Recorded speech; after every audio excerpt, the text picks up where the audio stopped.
नमस्कार, मी राधा स्वागत करते तुमचं राधास मॅजिक किचन या आपल्या यूट्यूब चॅनेलवर। तर आज आपण पाहणार आहोत डाळ आणि तांदूळ न भिजवता अगदी झटपट तयार होणारा कुरकुरीत कोण डोसा कसा बनवायचा। त्याचबरोबर अगदी 5 मिनिटात तयार होणारी झटपट चटणी। ओल्या खोबऱ्याचा वापर न करता आज इथे आपण चटणी तयार करणार आहोत। तर कशी बनवायची आणि डोसा कसा तयार करायचा यासाठी रेसिपी अगदी शेवटपर्यंत नक्की पहा। चला तर मग आजच्या रेसिपीला आपण सुरुवात करूया। तर सर्वात अगोदर इथे आपल्याला एक अर्धी वाटी फुटाण्याची डाळ घ्यायची आहे। यामध्ये 2 ते 3 बारीक चिरून घेतलेली हिरवी मिरची, थोडीशी कोथिंबीर घालून घ्यायची आहे। यानंतर इथे आपण चवीपुरते मीठ घालून घेतलेला आहे। त्यानंतर 1-2 चमचे फ्रेश दही इथे आपण यामध्ये घातलेला आहे। इथे आपल्याला थोडेसे पाणी घालून हे मिक्सरला बारीक असे करून घ्यायचे आहे। इथे आपण ओल्या खोबऱ्याचा वापर करणार नाही। बारीक केल्यानंतर पाहू शकता तुम्ही मस्त अशी छान पातळ आणि दाटसर चटणी इथे तयार झालेली आहे। आता ही तयार झालेली चटणी आपण एका वाटीमध्ये काढून घेणार आहोत। तुम्हाला जर या चटणीला तडका द्यायचा असेल तर तडकाही तुम्ही देऊ शकता, पण इथे मी या चटणीला तडका दिलेला नाही। मस्त अशी ही चटणी इथे आपली तयार झालेली आहे।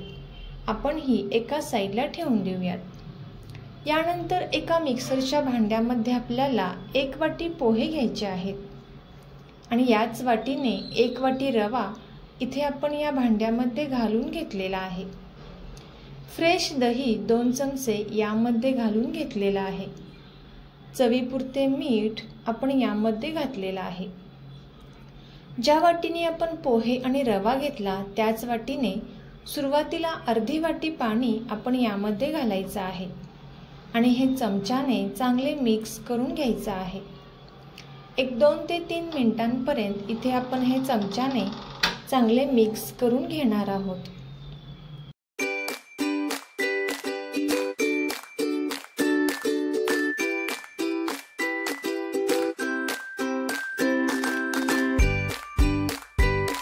आता हे मिक्स केल्यानंतर पुन्हा अर्धी वाटी पाणी आपण यामध्ये घातलेलं आहे।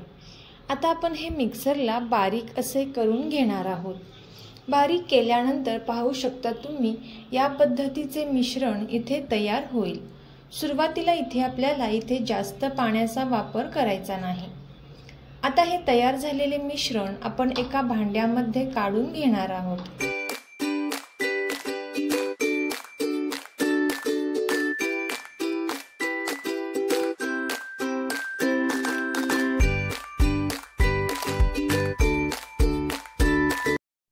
इथे हे मिश्रण थोडेसे घट्ट असल्यामुळे याच मिक्सरच्या भांड्यामध्ये आपल्याला थोडेसे पाणी घालून घ्यायचं आहे आणि हे पाणी आपण या मिश्रणामध्ये घालून घेतलेलं आहे। चमच्याने इथे आपल्याला हे चांगले मिक्स करून घ्यायचं आहे। आता मिक्स केल्यानंतर यावरती आपल्याला झाकण ठेवून एक 5 मिनिटांसाठी हे असेच साईडला ठेवून द्यायचं आहे।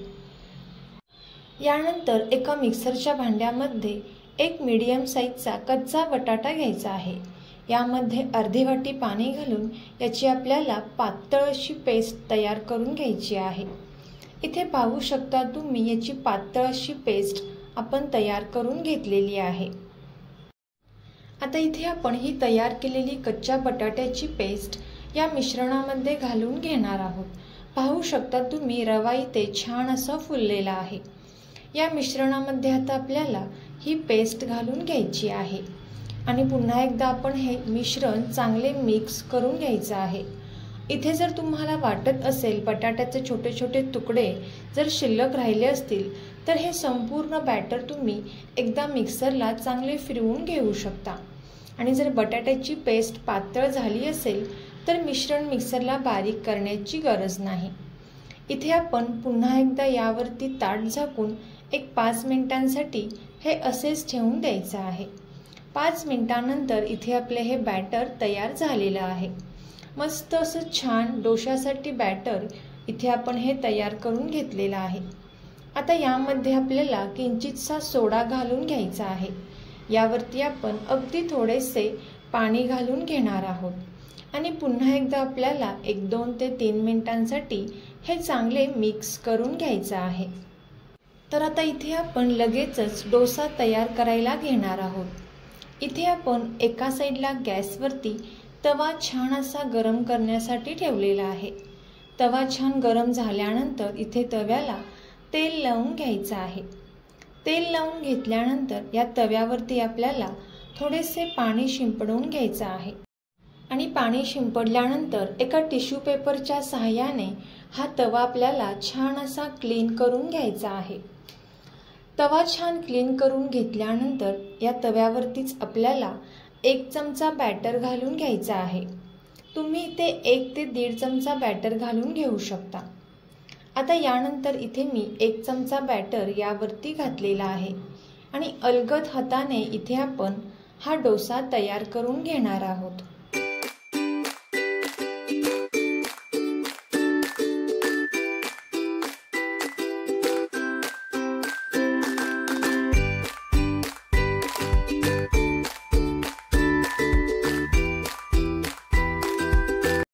आता इथे 1-2 मिनिटांनंतर या डोशाला इथे आपण तेल लावून घेणार आहोत। तुम्ही ते बटरचा वापर देखील करू शकता। छान असे तेल लावून घेतल्यावर मंद आचेवरती आपल्याला हा डोसा छान असा शेकून घ्यायचा आहे। जोपर्यंत डोशाचा कलर चेंज होत नाही तोपर्यंत इथे आपल्याला गॅसचा फ्लेम हा मीडियम ठेवायचा आहे।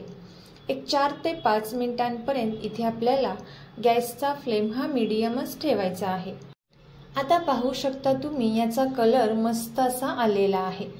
याच्या कडा छान सोडून घेतल्यानंतर एका सुरीच्या सहाय्याने इथे आपल्याला या पद्धतीने कट करून घ्यायचा आहे, जेणेकरून याचा जो कोन आहे तो छान असा तयार होईल। पाहू शकता तुम्ही व्हिडिओ दाखवल्याप्रमाणे आणि या पद्धतीने इथे आपल्याला याचा कोन तयार करून घ्यायचा आहे। पाहू शकता तुम्ही डोशाला कलर देखील किती छान असा आलेला आहे। अगदी कुरकुरीत मस्त असा हा कोन डोसा इथे तयार झालेला आहे। तर तुम्ही सुद्धा याच पद्धतीने हा डोसा नक्की ट्राय करून पहा आणि कसा झाला ते कमेंट करून नक्की सांगा। तुम्हाला जर ही रेसिपी आवडली असेल तर नक्कीच ही रेसिपी आपले मित्रमैत्रिणी आणि नातेवाईकांसोबत शेअर करा।